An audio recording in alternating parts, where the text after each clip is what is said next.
Good morning. आज हम आर्थिक भूगोल का अगला लेक्चर प्राथमिक आर्थिक क्रियाकलाप में एकत्रीकरण या गैदरिंग या फिर खाद्य संग्रहण के बारे में अध्ययन करेंगे। जीवन निर्वहन के अत्यंत आदिमकालीन जो मनुष्य का क्रियाकलाप रहा है वो प्रकृति से विभिन्न पदार्थों को एकत्रित करना रहा है।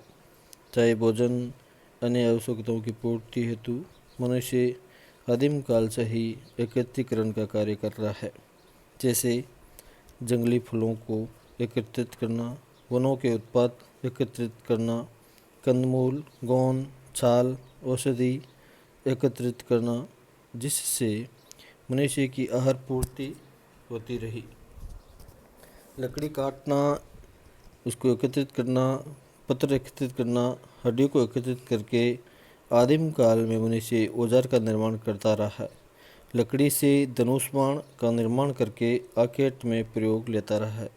अर्थात अपन कह सकते हैं कि मानव अपने जीवन निर्वहन के लिए विभिन्न प्रकार के जो प्रकृति से उत्पाद प्राप्त होते हैं उनको प्राप्त करके अपनी आजीविका चला रहा था। अतः अपन कह सकते हैं कि अधिकांश विकासशील देशों में खाद्य संग्रहण की श्रम शक्ति से लोगों को रोजगार प्राप्त होता है। ये जीवन निर्वाह का अत्यंत आदिम व्यवसाय है। इसे मनुष्य जंगली पौधों, कंदमूल और जंगली जंतुओं पर निर्भर करता है।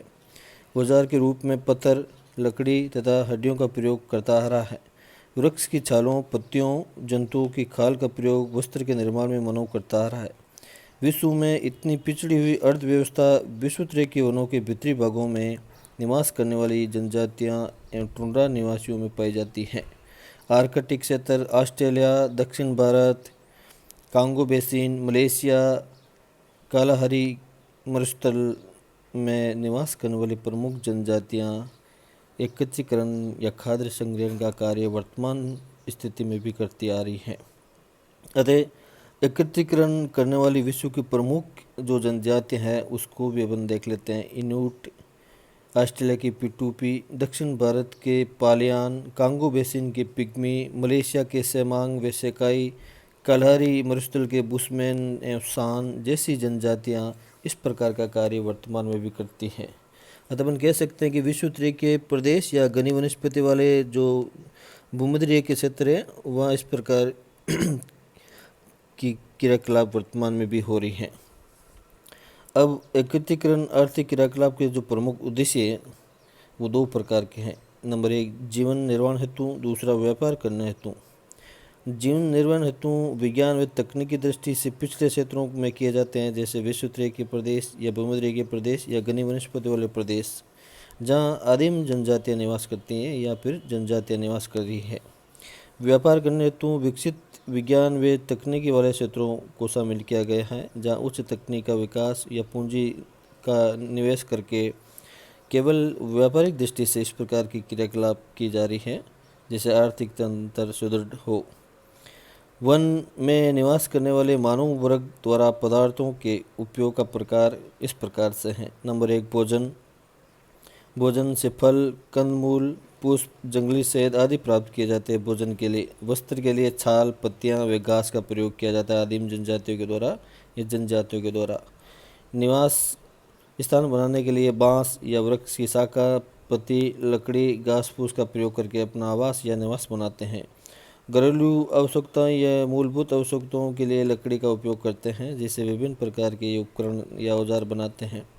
चिकित्सा के रूप में विभिन्न प्रकार से जो उप उत्पाद जंगलों से प्राप्त होते हैं, जैसे औषधि है, जड़ी बूटियाँ हैं या छाल है या उसकी स्टेम है आदि प्राप्त करके वो चिकित्सा पद्धति में भी प्रयोग करते हैं।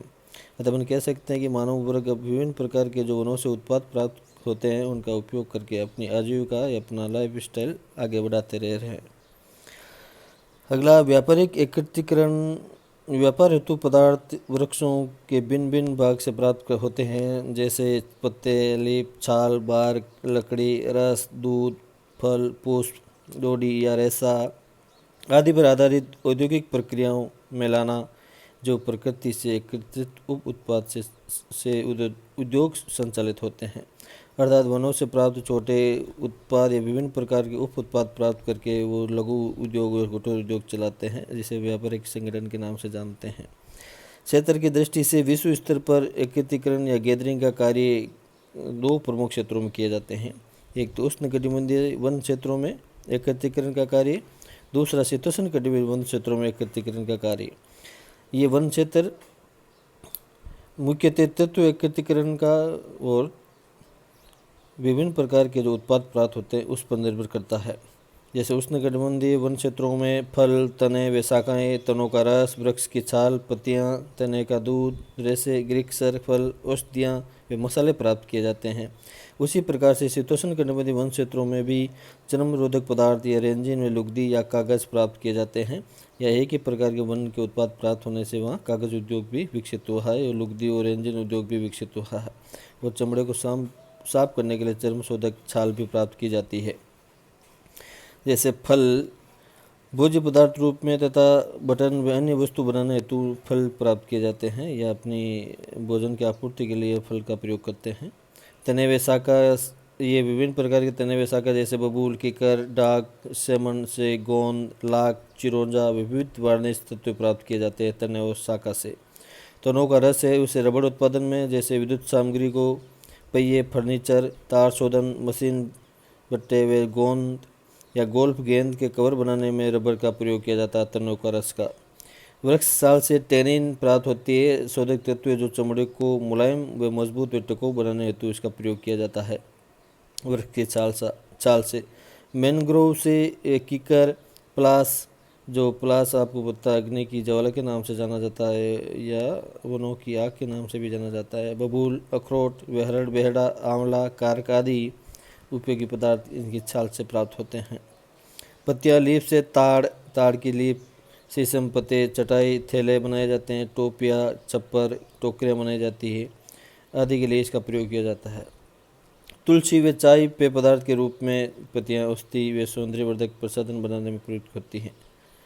कार्डनोवा या ताड़ वृक्ष का पत्ता रस मोम बनाने हेतु इसका प्रयोग किया जाता है। इस प्रकार से तुलसी व चाय एक प्रकार की झाड़ी है जिसका उपयोग विश्व के विभिन्न देशों में वर्तमान में किया जा रहा है सर्वाधिक रूप में। वृक्ष का दूध, जपोटा नामक वृक्ष से प्राप्त दूध से चबाई जाने वाला चिक्किल गोंद तैयार किया जाता है जिसके चिक्किम कहते हैं अपन। रेशे, वृक्ष की पत्तियों में छाल से प्राप्त रेशे से टोपी, वस्त्र आदि में उपयोग किया जाता है। मंगोला पौधे से जूट के समान आक व सेमल फल के डोरों से प्राप्त रेशे वस्त्र व गेहूँ भरने हेतु किए जाते हैं। गिरीदार फल, नारियल व ताड़ फल से पाम ऑयल बनाने के अतिरिक्त इनके तेल से ग्लिसरीन, साबुन तथा मोम बनाने का कार्य किया जाता है। औषधियाँ, विभिन्न प्रकार सिनकोना की छाल से कुनैन जो मलेरिया निदान हेतु प्रमुख औषधि है उसका निर्माण किया जाता है। बांस से बंस लोशन, अश्वगंधा से उच्च रक्तचाप उपचार हेतु उसका उपयोग किया जाता है औषधि के रूप में। इसके अतिरिक्त चिरायता, पित्त पापरा, गिलोय, हरड़, बेहड़ा, आंवला, दारू, हल्दी, मोता आदि का गैदरिंग करके जापान, ताइवान व दक्षिण चीन से भी कपूर प्राप्त करना अतः विभिन्न प्रकार के वनों से औषधियाँ प्राप्त करके चिकित्सा के रूप में वर्तमान में प्रयोग लिया जा रहा है जो विश्व की प्रमुख औषधियाँ मानी जाती हैं। भोज्य मसाले में अधिकांश हिमालय की ढालों से दक्षिण भारत, श्रीलंका, इंडोनेशिया व समीपवर्ती द्वीपों में उपज जिनमें काली मिर्च, लौंग, इलायची, तेज़पत्ता, नाग केसर, जावित्री, जायफल, दालचीनी आदि प्राप्त होते हैं जो मानव के लिए कार्य करता है औषधि के रूप में। शीतोष्ण कटिबंधीय एकत्रीकरण या टेम्परेट गैदरिंग या खाद्य संग्रहण उष्ण कटिबंधीय वनों की अपेक्षा शीतोष्ण कटिबंधीय एकत्रीकरण कार्य अधिक विस्तृत नहीं है, ये क्षेत्र सीमित हैं। इसमें प्रमुख रूप से चर्म शोधक पदार्थ जैसे ओक, हेमलॉक, अखरोट, वृक्ष साल, चमड़ा शोधन व रंगने हेतु इसका प्रयोग किया जाता है। सुमेक वृक्ष व टर्किश ओक की छाल व फल चर्म शोधक का भी प्रयोग करते हैं। दक्षिण अमेरिका के चाको वृक्ष से केव ब्राको चर्म शोधक तत्व प्राप्त होता है। हेमलॉक की अपेक्षा दोगुने टेनिन युक्त होता है केव ब्राको जिससे चमड़े को साफ किया जाता है। रेंजिन व तारपीन, चीड़ वृक्ष के तने से जैसे तारपीन तेल प्राप्त किया जाता है जो पेंट, वार्निश, रासायनिक पदार्थ, कीटनाशक, धुआं रहित बारूद बनाने में प्रयुक्त होता है। अवशिष्ट पदार्थ जैसे बेरोजा, गत्ता, औषधि, साबुन आदि के लिए प्रयुक्त किया जाता है। इस प्रकार से विश्व में खाद्य संग्रहण या फूड गैदरिंग या गैदरिंग का कार्य लगभग 5% भाग पर ही किया जाता है। यह अधिकांशतः प्राथमिक क्रियाकलाप में निवास करने वाली जो आदिम प्रकार की जनजातियाँ हैं वो संलग्न है।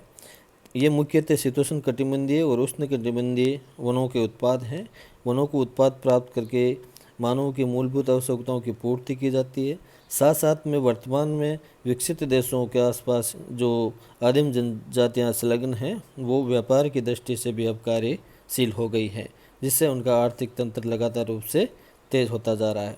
इस प्रकार से विश्व के घनी वनस्पति वाले व विषुवत प्रदेशों में व शीतोष्ण कटिबंधीय प्रदेशों में इस प्रकार की खाद्य संग्रहण की क्रिया वर्तमान में क्रियाशील है, जिसमें विभिन्न प्रकार की एस्किमो, सेमोइड्स, लेप, तातार, सेमांग, सेकाई, पिटूपी, इन्यूट, पालियान या बुशमैन या सान विभिन्न प्रकार की जनजातियां जो टुंड्रा प्रदेश में या फिर विषुवत के प्रदेश में या फिर घनी वनस्पति वाले प्रदेश में निवास करती हैं, इस प्रकार की प्राथमिक आर्थिक क्रिया में वर्तमान में संलग्न है। तो अपन कह सकते हैं कि जो प्राथमिक क्रियाएं इसमें जो कच्चे पदार्थ या जो माल प्राप्त होता है वो प्रकृति से प्राप्त होता है, और प्रकृति से वर्तमान में भी विभिन्न देशों में इस प्रकार की क्रिया संपन्न हो रही है जिनसे उनकी आजीविका चल रही है। Thanks for watching.